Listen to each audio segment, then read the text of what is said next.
Welcome to the Unbecoming You podcast, the only practical spirituality podcast dedicated to the woman who has everything except herself, where audacious, creative, neurodivine women liberate from the endless endeavor of becoming better versions of ourselves and remember that you've always been your own permission slip to be wholly, exquisitely, undeniably you.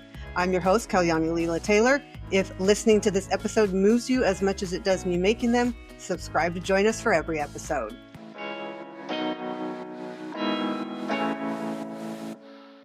Hey there, lovely.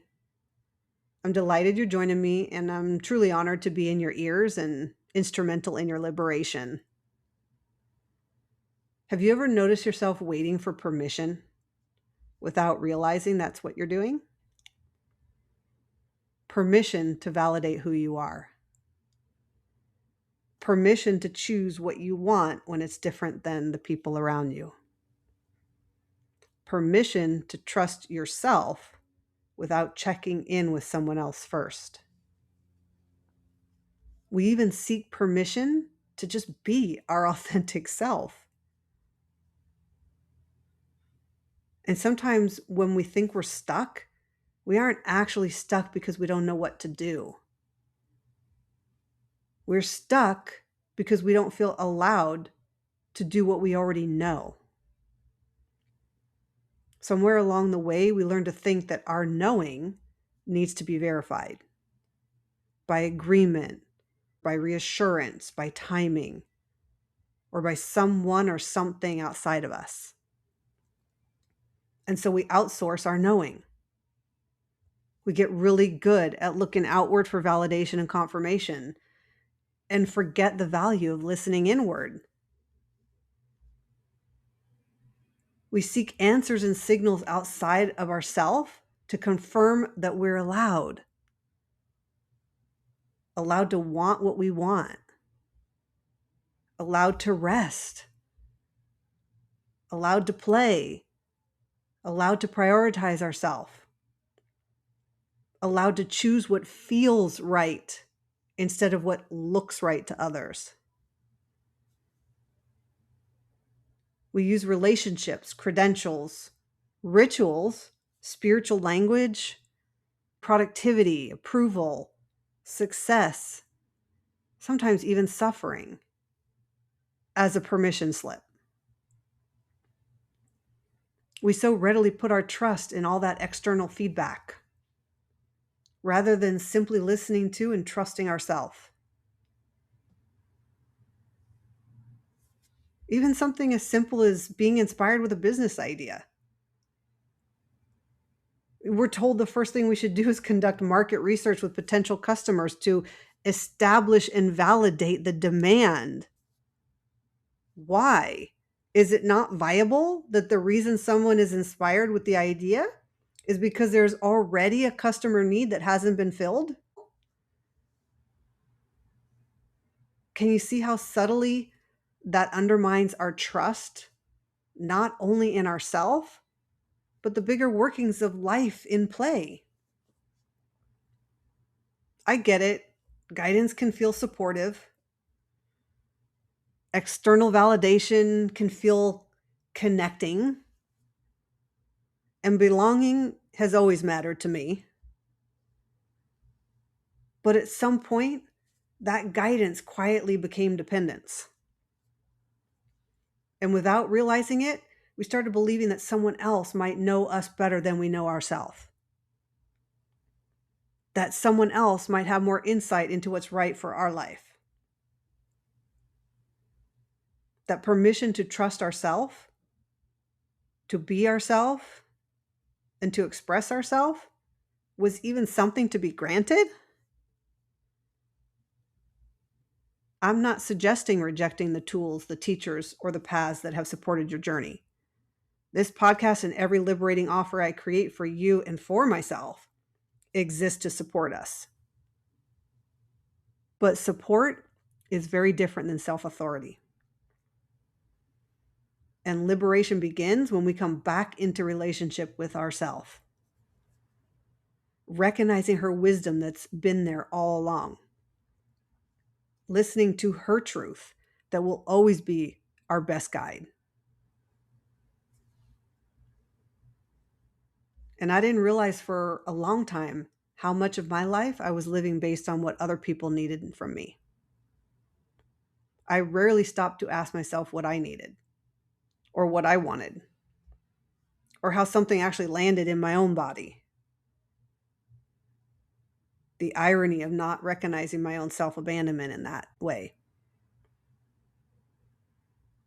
Because it was so ingrained in me that if I wasn't who the people around me needed me to be, they would eventually leave from my life. So they became my permission slip. Who or what is your permission slip right now? I molded myself to be the person who felt safest for everyone else. Yet somehow it still felt that it was within this construct of what I thought was being true to me. And it wasn't in a way that was obvious from the outside. In fact, many people would probably describe me as a rebel, someone who goes against the grain, who doesn't really care what others think. And in some ways, that is true. But quietly and internally, I knew and felt different. I looked to certain people for reassurance. And I questioned whether what I felt and wanted or needed was actually okay, even when I believed I was being authentic to myself. I really thought that I was not swayed at all by what others might think of me. And yet, for me, I can see permission showed up as consensus. I needed approval of my family. I needed to be priority in my partner's life. And I was always seeking agreement of my children. And I'm an introvert. I know I over-contemplate. I observe and assess much longer than most before I step in. And I've always carried this feeling that I didn't quite belong anywhere, that I wasn't fun enough, that I didn't fit easily. So permission felt like being accepted, like being chosen, being needed. And I believe that taking others into consideration more than myself, putting their joy before mine, that was the loving thing to do, and that it brought me more joy. And I still want to believe that's true, even if it wasn't. But maybe sometimes it was, and that's okay too. Because I genuinely believed I was honoring myself while doing this. But what I know to be true now is that I decided a long time ago that believing in others was safer than being honest with myself. That belonging felt more secure than being seen. That maintaining connection mattered more than honoring my own truth. And without realizing it, I was using other people's comfort as my permission slip. And then giving myself grace to believe I was actually giving myself permission. Yeah, my darling, if you know, you know. And over time, the erosion of living this way, it's real. It shows up as exhaustion that we blame on the stressors of everyday life, as resentment that makes us feel unappreciated. Hint, hint. As low grade malaise we can't quite name. And an awful silent longing for a part of ourselves we can feel, but we can't fully access. But let's make this a little lighter for a moment, okay? Because if we're honest, some of the places we look for permission are kind of funny when we really see them for what they are. We wait for a sign, then another sign, then a clearer sign. We ask several people and secretly hope that by the third one, we get agreement so we can finally relax into the decision. We pull a tarot card or check our horoscope or, in my case, journal about it. or pray about it. And then we still plead with the universe to give us a sign of confirmation. Sometimes I imagine our inner knowing just sitting there patiently like, hi, hey, it's me. I've been here the whole time. Just ask me. We know the answer. There's something almost sweet about how hard we work to avoid trusting ourselves, and something incredibly liberating about realizing we don't actually need permission at all. We are designed to trust, choose, honor, and validate ourselves. And what I know to be true is this: we do need to see ourselves before we can expect others to see us. You are your own permission.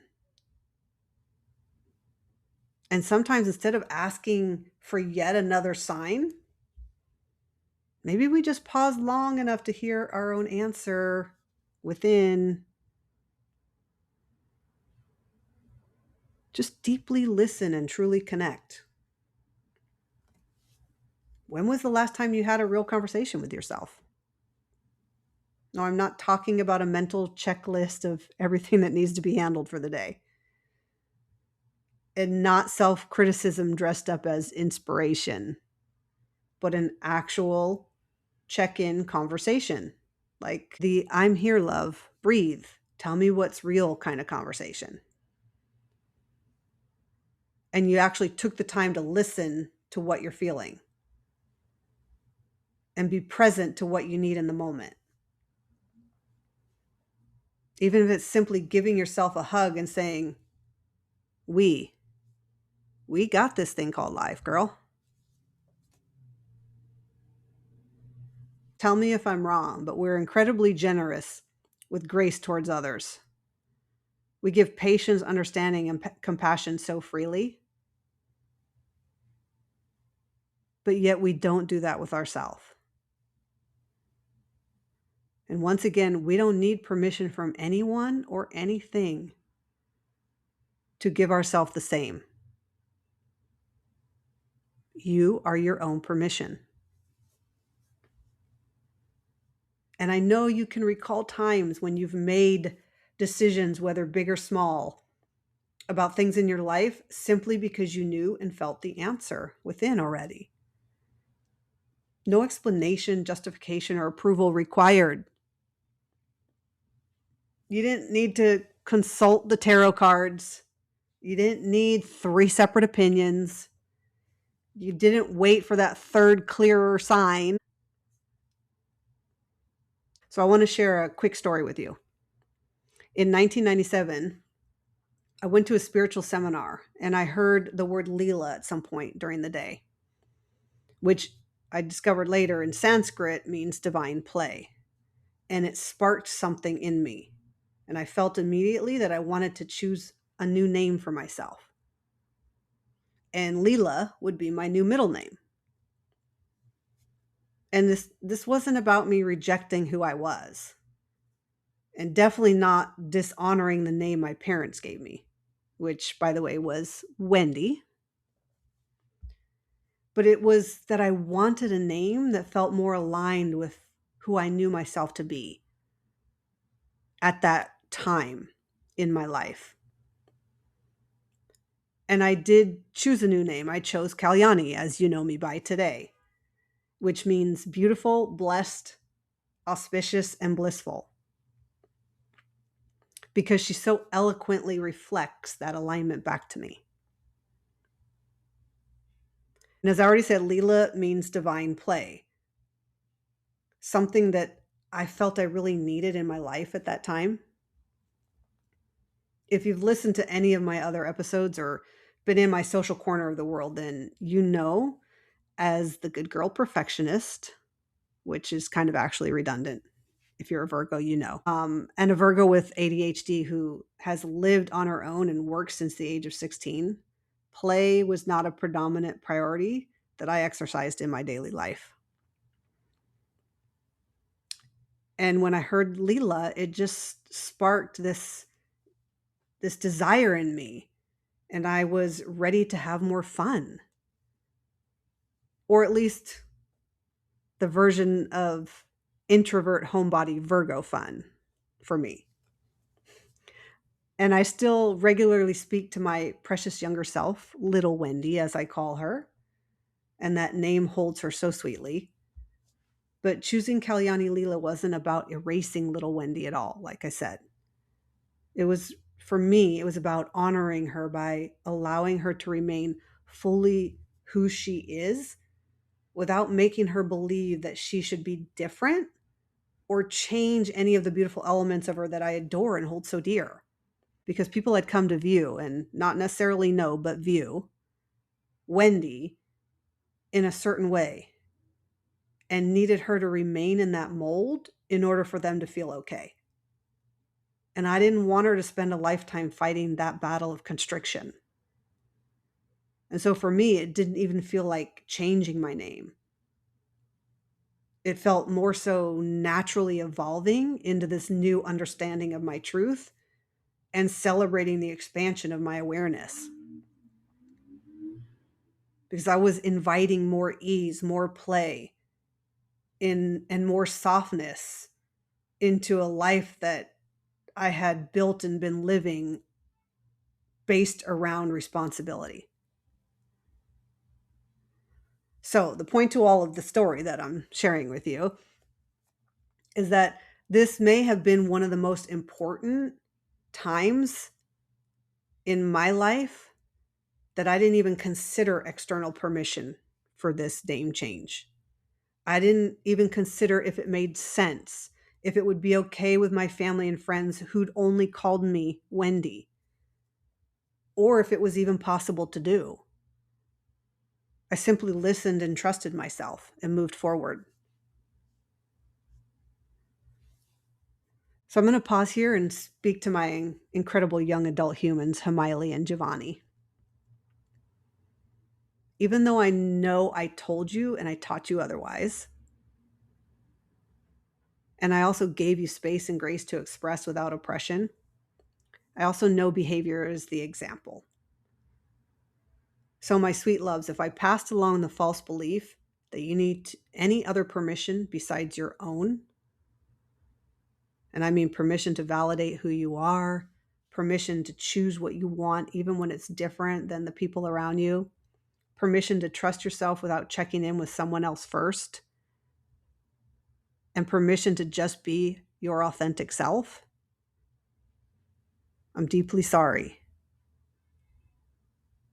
Because as I've told you many times, you are divinely designed exactly as you are. It is one of the greatest privileges of my life to witness and experience who you are every day. And I know that you innately know what you need and want. And you'll always have the answers within you.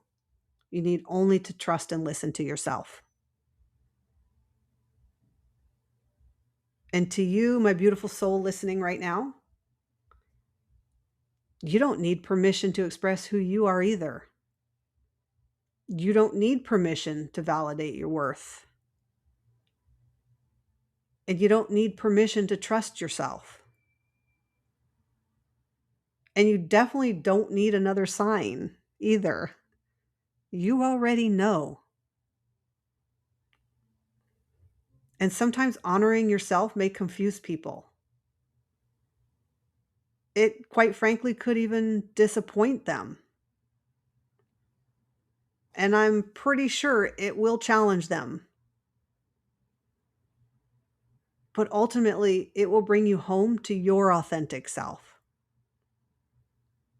to the one powerful truth that we never actually needed permission at all.